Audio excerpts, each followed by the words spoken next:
Assalamualaikum warahmatullahi wabarakatuh. Bismillahirrahmanirrahim. Alhamdulillahi wahdah.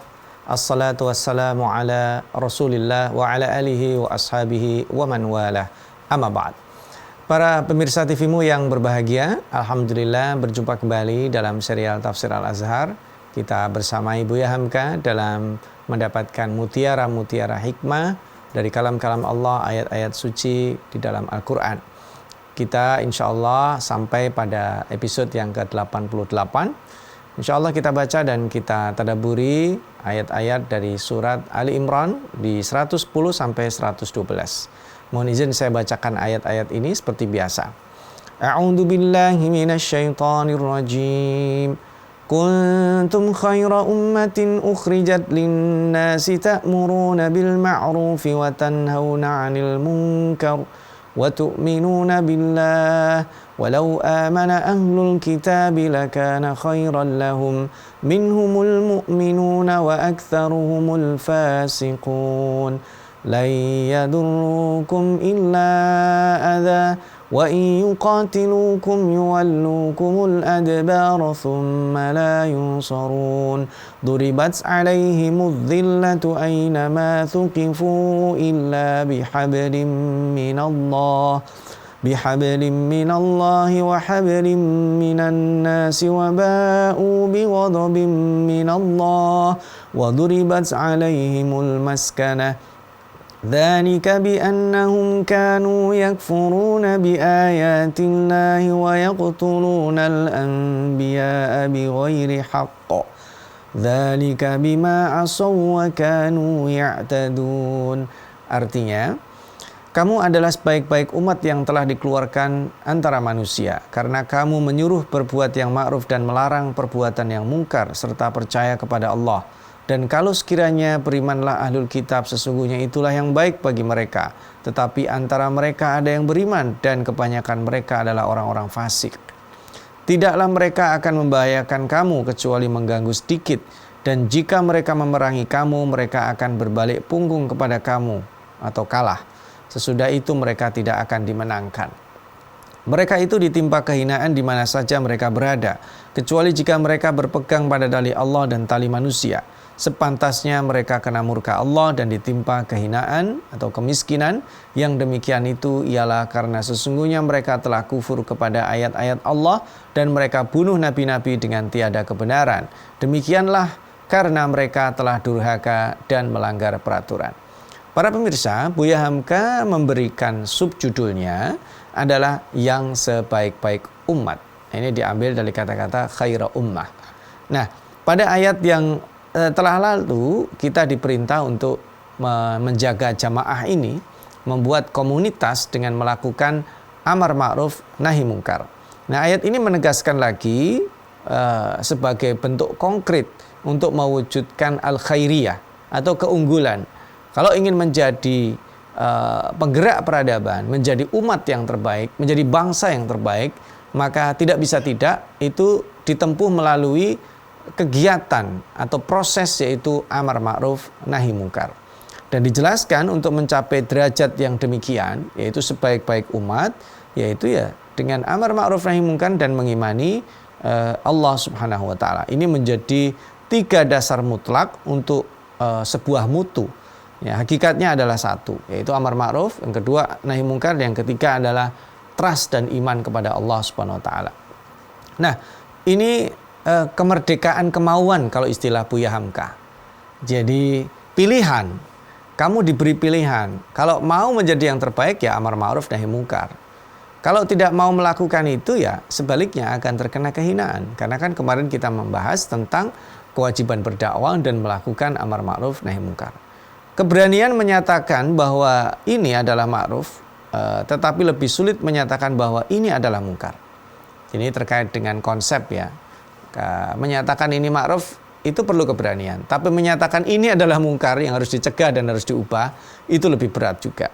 Sebab besar kemungkinan akan dimurkai, tidak disukai orang. Kadang-kadang kita dianjurkan untuk yang mengatakan sesungguhnya ya. Maka ada istilah pepatah yang disitir oleh Buya Hamka di sini, manusia adalah budak kebiasaannya. Ya, ini yang dikenal dengan An-nas itu ibnul bi'ah. Manusia itu adalah anak dari kebiasaannya. Dia tunduk pada kebiasaannya. Dan Buya Hamka menyebutkan sebagai budak di sini. Maka al-khairiyah diberikan oleh Allah kepada orang-orang yang melakukan amar ma'ruf nahi mungkar. Dan sekiranya ahli kitab itu beriman, ahli kitab itu percaya, maka itu sebenarnya mereka akan bagus. Dan mereka juga akan mendapatkan status keunggulan atau al-khairiyah. Tetapi pada faktanya, sebagian mereka itu memang ada yang beriman. Tetapi kebanyakan mereka adalah fasik. Orang-orang yang tidak mau mengimani itu dan kemudian loss. Mereka kehilangan status sebagai orang-orang yang berpotensi menjadi pusat keunggulan. Dan itulah yadurrukum. Tidak akan membahayakan kalian. Jadi pada saat kita berdakwah, saat menyampaikan nilai-nilai keluhuran risalah ini, tidak akan pernah membahayakan sedikit pun, kecuali hanya ya adza. Ya namanya adza itu kan kerikil-kerikil kecil di dalam perjalanan hidup itu biasa.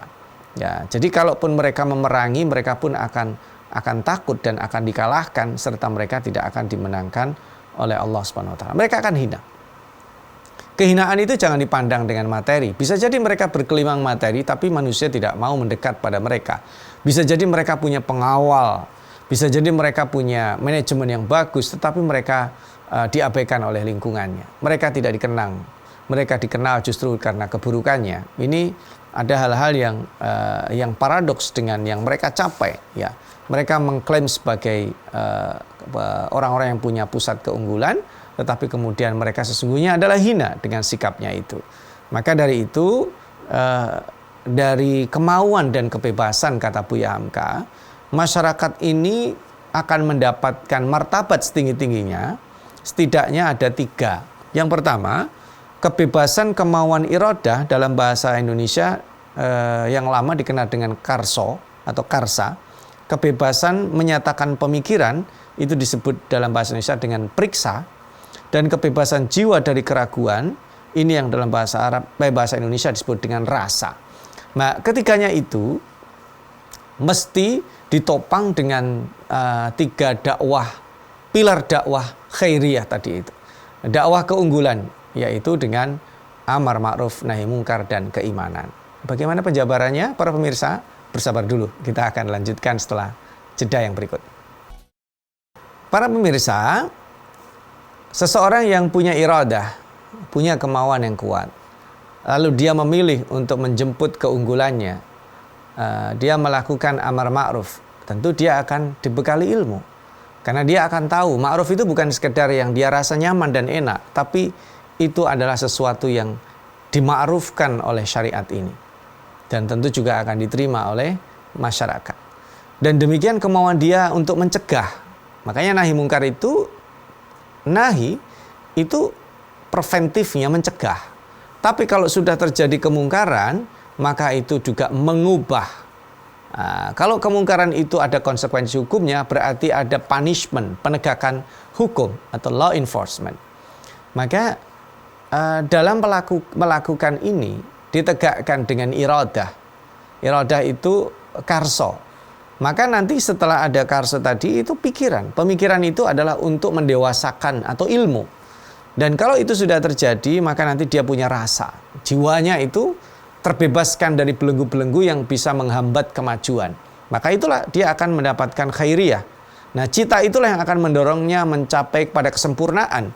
Dan Nabi Muhammad SAW menyampaikan itu pada setiap orang terdapat nilai atau jiwa kepemimpinan.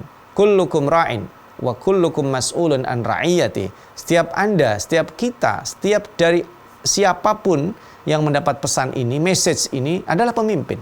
Dan akan dimintai pertanggungjawaban terhadap apa yang dipimpinnya. Nah, ini semua orang akan memikul tanggung jawab. Guru punya murid, ya, punya seorang punya anak dan seterusnya dan seterusnya. Nah, maka melakukan amar ma'ruf nahi mungkar yang ada cita rasa dengan adanya dibungkus dengan trust, dengan percaya kepada Allah Subhanahu wa taala, itu menghilangkan rasa takut atau ragu atau waham atau syak wa sangka. Percaya kepada satu Tuhan itu memberi sinar dalam jiwa sekalipun alam di sekelilingnya gelap. Jadi trust kepada Allah itu sangat penting. Karena kenapa kok tidak cukup amar ma'ruf nahi munkar? Ada watu minuna billah. Karena trust kepada Allah itu yang dalam beberapa kali kita sampaikan dengan bahasa hari ini adalah future proofing. Ada ketahanan masa depan. Seseorang mampu memiliki harapan yang sangat panjang karena manusia ketika diciptakan oleh Allah dia akan kekal selamanya. Dia tidak pernah punah. Dia hanya melewati lini masa yang berbeda. Setelah hidup di dunia tidak selesai, dia akan pindah alam barzah.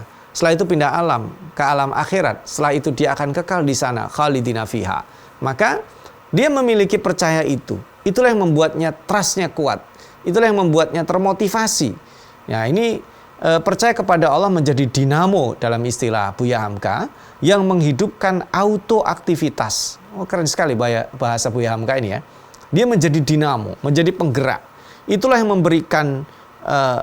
memberikan petunjuk mana yang benar, mana yang salah, ya, mana yang hak, mana yang batil. Percaya kepada Allah dalam bahasa Buya Hamka ini juga menumbuh suburkan rasa tanggung jawab. Ya, tak ada alam baik langit maupun bumi sekalipun tempat takut. Nah, apalagi terhadap manusia. Orang yang memiliki rasa ini beriman kepada Allah maka beraninya menutupi takutnya. Ya, sehingga pada saat itu dia hanya tahu menegakkan kebenaran. Nah, ketika belum sanggup untuk mendakwahkan ini pada seluruh dunia, maka yang perlu dimulai tentu dari masyarakat terkecil. Dari masyarakat terkecil pun belum sanggup. Pada masyarakat yang lebih kecil lagi, yaitu rumah. Ketika dalam rumah tangga tidak sanggup, Buya Hamka menyitir firman Allah Subhanahu wa taala, "Alaikum anfusakum la yadurrukum man dhalla idah tadaitum." Jadi mulailah dari diri sendiri. Karena perubahan besar itu akan terjadi ketika seseorang nyicil dari sedikit-sedikit. Itulah sebaik-baik umat ketika memiliki kesadaran untuk merekayasa perubahan sosial dengan baik, atau dia berselancar dengan kebaikan-kebaikan yang ada, membentuk dari pribadi-pribadi yang baik menjadi komunitas yang baik, komunitas yang baik menjadi masyarakat yang baik, maka kemudian menjadi bola salju besar yang akan menggiring, yang akan membungkus dengan kebaikan pada diri masing-masing manusia. Umat yang hanya sanggup membanggakan cipta nenek moyangnya tapi tak sanggup mencipta sendiri, maka sesungguhnya mereka kehilangan mutu dan rasa. Dan itulah yang sering diungkapkan oleh orang-orang Yahudi. Mereka dengan mengatasnamakan Solomon Temple, kemudian mereka ingin mengusir orang-orang Palestina. Ini bahasa Buya Hamka ya. Mereka yang dengan apa masa lalu yang pernah dicapai, sebagai mereka mengaku-ngaku sebagai anak-anak Allah, kasih Allah, sehingga kemudian orang lain tidak perlu dikasihi. Padahal sesungguhnya nilai-nilai agama itu mengajak kepada kesadaran bertuhan, menjalankan rasa kasih kepada sesama dan juga memelihara lingkungan, karena trilogi atau integrasi dari 3 kesalehan itu menjadi sebuah keniscayaan. Soleh secara teologis karena dia beriman kepada Allah, soleh secara humanis karena dia berinteraksi yang baik dengan sesama manusia, dan soleh secara ekologis karena dengan lingkungan dia pun dituntut untuk menjadi orang yang baik. Dan ini nampaknya orang-orang Yahudi dan orang-orang Nasrani di zaman Rasulullah SAW memprotes juga bukan karena apa-apa, karena mereka tidak sesuai dengan konsep itu. Mereka mengadakan al-iftira, mengatasnamakan dusta atas nama Allah Subhanahu wa taala. Dan menilik ayat ini, maka sebenarnya ahli kitab itu bisa meraih sebenarnya. Kuntum khaira ummat itu umum. Siapapun yang melakukan 3 variabel atau prasyarat tadi itu sebenarnya bisa, termasuk ahli kitab. Lalu kenapa ahli kitab tidak mencapainya? Justru mereka mendapatkan kehinaan karena mereka membunuhi para nabi dan juga mencegah orang-orang yang menegakkan syariat yang dibawa oleh para nabi. Maka para pemirsa, ditopang juga dengan apa yang disabdakan Rasulullah SAW oleh Imam At-Tirmidzi direkam.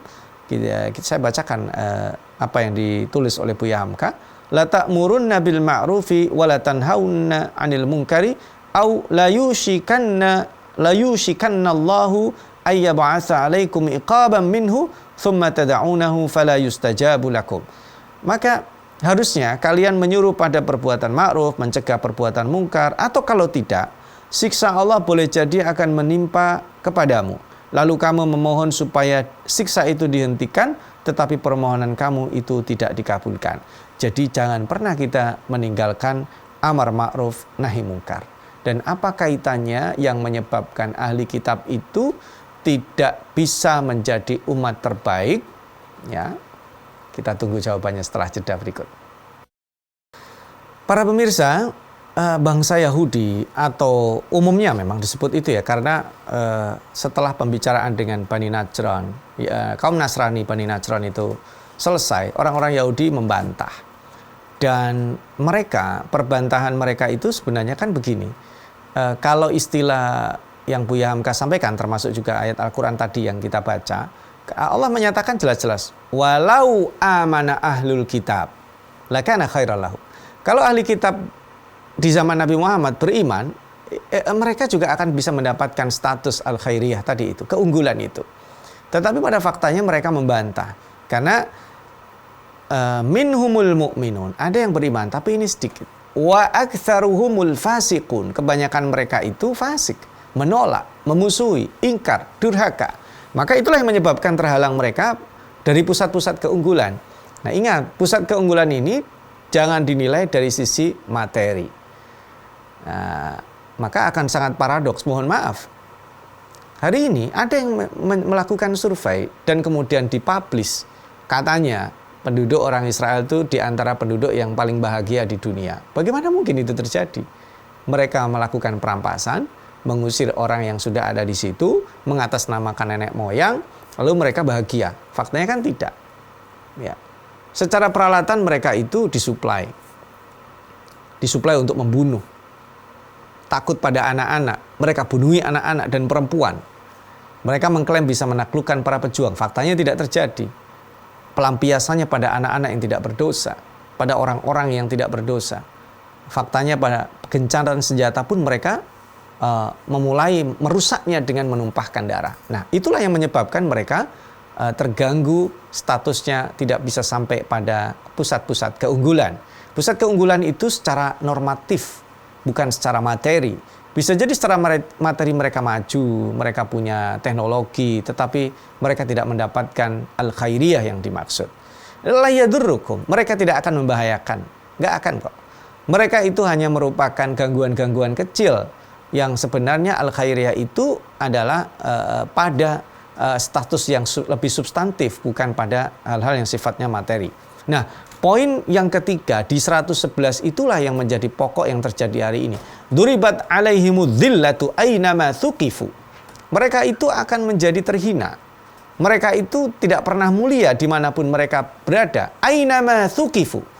Kecuali mereka menegakkan hablum minallah wa hablum minan nas.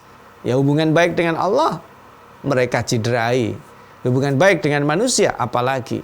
Dan yang lebih parah di sini disebutkan yang menyebabkan mereka terpuruk pada kehinaan. Kan ada orang kaya ingin dimuliakan tapi tidak terjadi. Ada orang merasa sebagai adidaya, punya kelengkapan segala hal untuk bahagia, tapi kenapa tidak dihormati orang gitu. Ya itu karena ini. Mereka itu yakfuruna bi ayatillah, mereka mendustakan ayat-ayat Allah. Yang kedua, wa yaqtulunal anbiya'a bighairi haqqin, membunuhi para nabi. Maka kalau nabi aja dibunuh, ya, apalagi manusia biasa seperti orang-orang Palestina. Kalau nabi saja mereka binasakan. Mereka sudah tidak anggap sebagai manusia suci yang harus dihormati dan diimani. Apalagi manusia biasa. Makanya dzalika bima asau wa kanu ya'tadun. Itulah yang menjadi nyata yang menyebabkan mereka tidak bisa mencapai pusat-pusat keunggulan secara norma-norma kemanusiaan. Bisa jadi secara peradaban materi mereka unggul. Bisa jadi secara saintifik mereka dianggap orang-orang pinter. Bisa jadi secara kemakmuran sosial. Mereka punya angka kemakmuran yang tinggi dan bisa berbuat apa saja. Tetapi sesungguhnya bukan itu yang disebut al-khairiyah. Ukhrijat linnas. Al-khairiyah itu mencakup 3 aspek kesalehan yang tadi sudah kita bahas. Para pemirsa, nampaknya kita harus akhiri, tapi sebelum kita pulang, ada lesson learn, ada takeaway lesson yang bisa kita bawa. Yang pertama, umat ini ditakdirkan Allah untuk menjadi umat yang terbaik, tapi tidak diberikan secara gratis. Ada yang harus dilakukan. Pilarnya 3. Amar ma'ruf, nahi mungkar, dan iman, faith, dan trust kepada Allah. Ini dibingkai dalam satu kesatuan yang integral. Tidak bisa dipilih.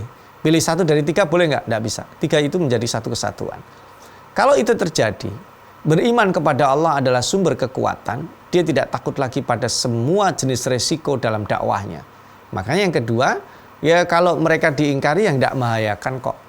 Orang-orang yang mencoba melawan mereka itu ya mengganggu tapi tidak membahayakan.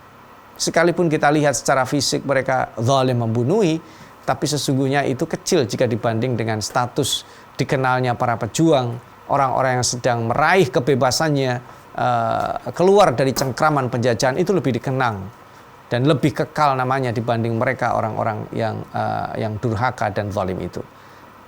Dan yang kedua, sebenarnya status khairiyah itu juga bisa disematkan kepada ahli kitab. Syaratnya mereka mau beriman. Syaratnya mereka meninggalkan kemaksiatan kepada Allah. Syaratnya mereka meninggalkan dusta, mengatasnamakan Allah, itu harus ditinggalkan. Kalau itu terjadi, mereka juga statusnya sama. Tapi faktanya, sekalipun minhumul mu'minun wa aktsaruhumul fasiqun. Kebanyakan mereka itu fasik. Itu yang kedua, takeaway lesson-nya. Dan yang ketiga, apa yang menyebabkan mereka hina? Duribat alaihimudz dzillatu ainama thuqifu. Yang menyebabkan mereka hina adalah diri mereka sendiri, tidak mau mengapresiasi diri mereka. Mereka bermaksiat kepada Allah dan Rasul-Nya, yang mereka lakukan keterlaluan. Pertama, kufur, mengingkari ayat-ayat Allah. Yang kedua, membunuhi para nabi. Dan yang ketiga adalah mereka bermaksiat dengan itu. Maka itulah yang menghalangi ahli kitab di zaman Nabi Muhammad SAW dikeluarkan dari status al-khairiyah tadi. Mudah-mudahan kita bisa menjelma seperti yang difirmankan Allah, menjadi umat, menjadi pusat keunggulan yang menginspirasi dan menjadi imam dari peradaban manusia, sehingga kita bisa bersama-sama membangun kemajuan dan mencerahkan semesta. Nasrun minallah wa fathun qarib wa basyiril mu'minin. Wassalamualaikum warahmatullahi wabarakatuh.